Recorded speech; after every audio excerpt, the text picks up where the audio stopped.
Hello everyone, so today we are going to solve this LeetCode problem which is minimum swaps to arrange a binary grid. What this problem says that we have been given an n cross n binary grid, and in one step we can choose any two adjacent rows of the grid and can swap them. And a grid is said to be valid if all the cells above the main diagonals are 0. And we have to return the minimum number of steps need to make the grid valid, or -1 if grid cannot be valid. Also, the main diagonal of the grid starts from diagonal 1, 1 and ends at cell n, n. Okay. What this says that whatever our grid have been given, our main diagonals start from 1, 1 and ends at n, n. And above this main diagonal, we should have all the zeros. This is what our problem says. And we can swap any two adjacent rows in order to achieve this. And at last we have to return these minimum number of swaps that we need to make. So whatever the grid is, main point is that at the first we should have n minus 1 zeros. In second we should have n minus 2 zeros, and in third row we should have n minus zeros. Similarly, in last row we should have one number of zeros. Okay. So we can convert this problem into counting the number of zeros in each rows. Okay. And then we can arrange that in descending order. Okay. Suppose we got 4, 2, 1, 5, 3. Then we would arrange it like 5, 4, 3, 2, 1. And we can count the number of swaps in this array. Okay. Are you getting my point? So we can count the number of swaps in this array, and if suppose 2 was missing, then we can simply, when we are finding 2, if this was missing we can break it and simply return -1, which is it cannot be a valid grid. Okay, so that's what this problem says. Now let's see with the help of code how we'll code it. Let's code it. So first we'll take a variable in which we'll store the size of the grid. Okay, and we'll define a vector in which we'll store our count of the trailing zeros. Okay, so let's name it zeros only. And trailing zeros means the zeros from the back of the each row. Suppose this has 0, so it has 0 zeros from the trailing, it has 1 and it has 2. Why we are storing that? We can then swap our variables according to our number of zeros only. We don't need to check for grid again and again. Okay, then we'll run a loop to iterate over our grid, and we'll define a variable to count our number of zeros and a check variable to run our internal loop. Okay,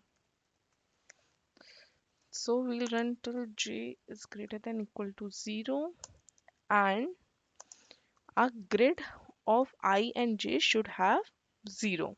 If it has 1, then we don't need to count the number of trailing zeros, and it will end there only. Okay, so this will give us the count of trailing zeros of each row, and that will push back in our 0 array. Okay, which is equals to count. So here we got our all the rows trailing zeros count, okay, in our zeros vector. Okay, now what we'll do, we'll see how many swaps we need to make it a valid grid. Okay, So we'll define a variable name of swaps. Initially we define it as zeros because if all the variables are already arranged in decreasing manner, then we already have our valid grid. Therefore, no swaps will be required. Then we'll run a loop to iterate over our zero vector. Okay, so n will be same because for each row we have found our number of zeros, so that would be same. And we need to find for the first row and for the any nth row we need n minus 1 minus I number of zeros in it. Okay, suppose for first row I would be 0, so we need at least n minus 1 zeros in it. And currently our j is I, so we'll check if our 0 vector has that number of zeros that we need or not. Okay, so for that we'll run a while loop to check if we have that or not.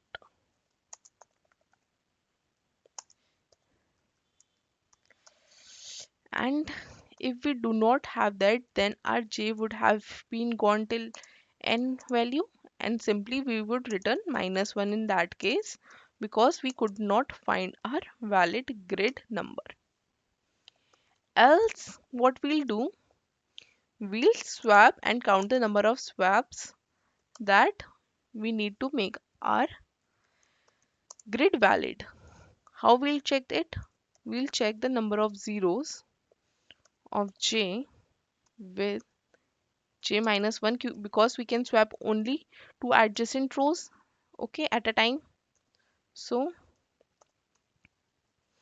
that's why we'll swap two adjacent rows until we get our desired zeros number at the place that we want.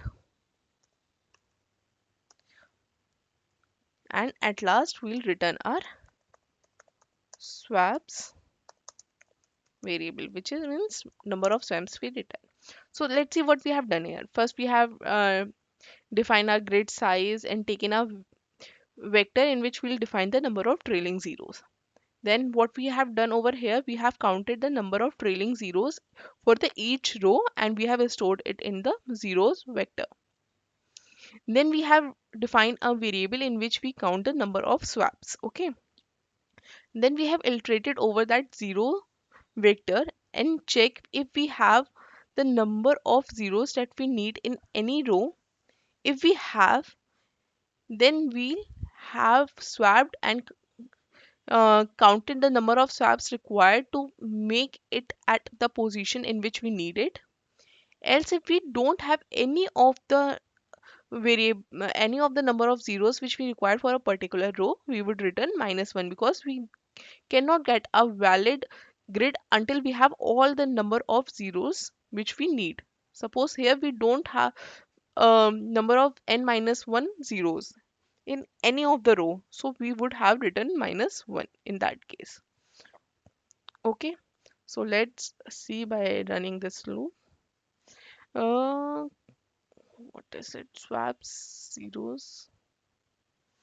Hmm, okay, I written swaps instead of swaps. So okay. Hmm, now yeah, got it. Let's submit it also, check all the test cases. Mhm.